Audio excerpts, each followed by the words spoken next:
मेरे पास लोग आते हैं, वो कहते हैं हम अकेले में ऊब जाते हैं, हमें कोई संगी साथी चाहिए। कहता हूं जब तुम खुद ही से अकेले में ऊब जाते हो तो दूसरा तुमसे ऊबेगा। जब तुम खुद भी अपने साथ रहने को राजी नहीं तो कौन तुम्हारे साथ रहने को राजी होगा?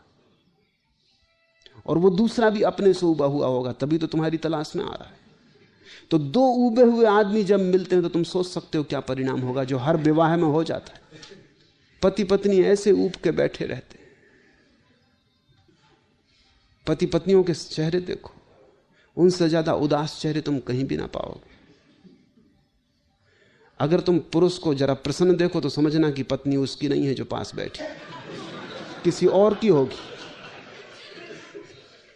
अगर पुरुष को तुम रास्ते पे किसी स्त्री के साथ चलते हुए आनंद भाव में देखो, ये उसकी पत्नी नहीं, क्योंकि उसकी पत्नी के साथ तो वह ऐसा डरा हुआ और कपा हुआ और उदास और उबा हुआ चलता है कि तुम देख ही सकते हो, फौरन पहचान सकते हो।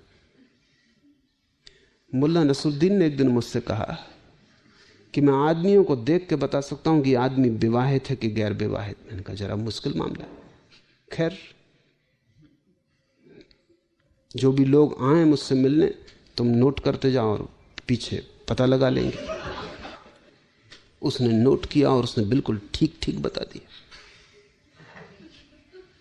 मैं थोड़ा हैरान हुआ कि तरकीब क्या है तेरी। उसने कहा तरकीब यह है, जो आदमी शादीशुदा है वो बाहर पड़े हुए बिछावन पे पैर पहुंचता है, जो गैर शादीशुदा है वो सीधा चला आता है। पत्नी का भय, तो कौन पहुंचता है पैर?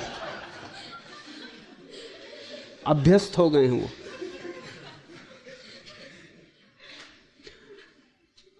जीवन तुम्हारे भीतर से बाहर की तरफ जाएगा, बाहर से भीतर की तरफ नहीं आता। तुमने अगर अपने को प्रेम किया तो तुम पाओगे बहुत लोग तुम्हें प्रेम करेंगे। तुम अगर अपने को प्रेम करने में समर्थ हो गए तो तुम पाओगे अनंत अनंत प्राणों से तुम्हारी तरफ प्रेम की धारा बहनी शुरू हो जाती। तुमने अगर अपने को प्रेम न कर पाए, जो कि तुम्हारे साधुओं की शिक्षा के कारण असंभव हो गया है, तो तुम्हें कोई भी प्रेम न कर सकेगा। मेरे हिसाब में अगर तुमने अपने को प्रेम किया तो तुम पाओगे अनंत लोग तुम्हें प्रेम करते हैं, और ये प्रेम बढ़ता जाता है, बढ़ता जाता है। एक दिन अचानक तुम पाते हो कि परमात्मा का प्रेम भी तुम पे बरसा। तुम योग्य होते जाते हो, तुम इतने योग्य होते जाते हो, तुम अपने आप में इतने पूरे होते जाते हो कि वही प्रेम की पूर्णता एक दिन तुम्हारे ऊपर परमात्मा की वर्षा बनेगी। परमात्मा को खोजने तुम जाओगे कहां? उसका कोई पता ठिकाना नहीं। सच तो यह है कि परमात्मा तक कोई आदमी कभी नहीं पहुंचता। जब भी घटना घटती परमात्मा आदमी तक आता है, इसके अतिरिक्त रास्ता भी नहीं। जिस दिन तुम योग्य हो और तुम अपने प्रेम से इतने परिपूर्ण हो और तुम इतने तृप्त हो अपने प्रेम से, तुम्हारे जीवन में कोई शिकायत नहीं है, कोई भिक्षा की इच्छा नहीं रही। अब तुम सम्राट हो गए हो, तुम आनंदित हो, जो तुम्हें मिला है बहुत है। ऐसी भाव दशा में अचानक एक दिन द्वार पर दस्तक पड़ती, परमात्मा द्वार पर खड़ा है। अपने को प्रेम करो। अब तब बड़ी कठिनाई होगी। जैसे जैसे तुम अपने को प्रेम करोगे तुम अपने को बदलने भी लगोगे, क्योंकि प्रेम के योग्य भी तो बनाना होगा।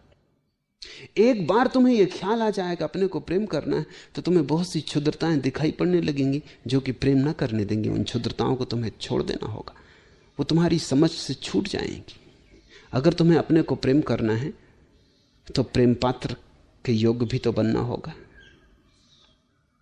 तब तुम पाओगे कि बहुत सी क्षुद्रताएं असंभव हो गई, क्योंकि कैसे तुम कर सकते हो वे क्षुद्रताएं? अगर करोगे तो निंदा शुरू हो जाती। अगर तुमने जरा सी बात में क्रोध किया तो तुम खुद आत्मनिंदित हो जाओगे कि ये क्या क्षुद्रता है, ये क्या उथलापन है। जरा सी बात में और गर्म हो गया, इतनी भी शीतलता न थी कि इतनी सी बात को सह जाता।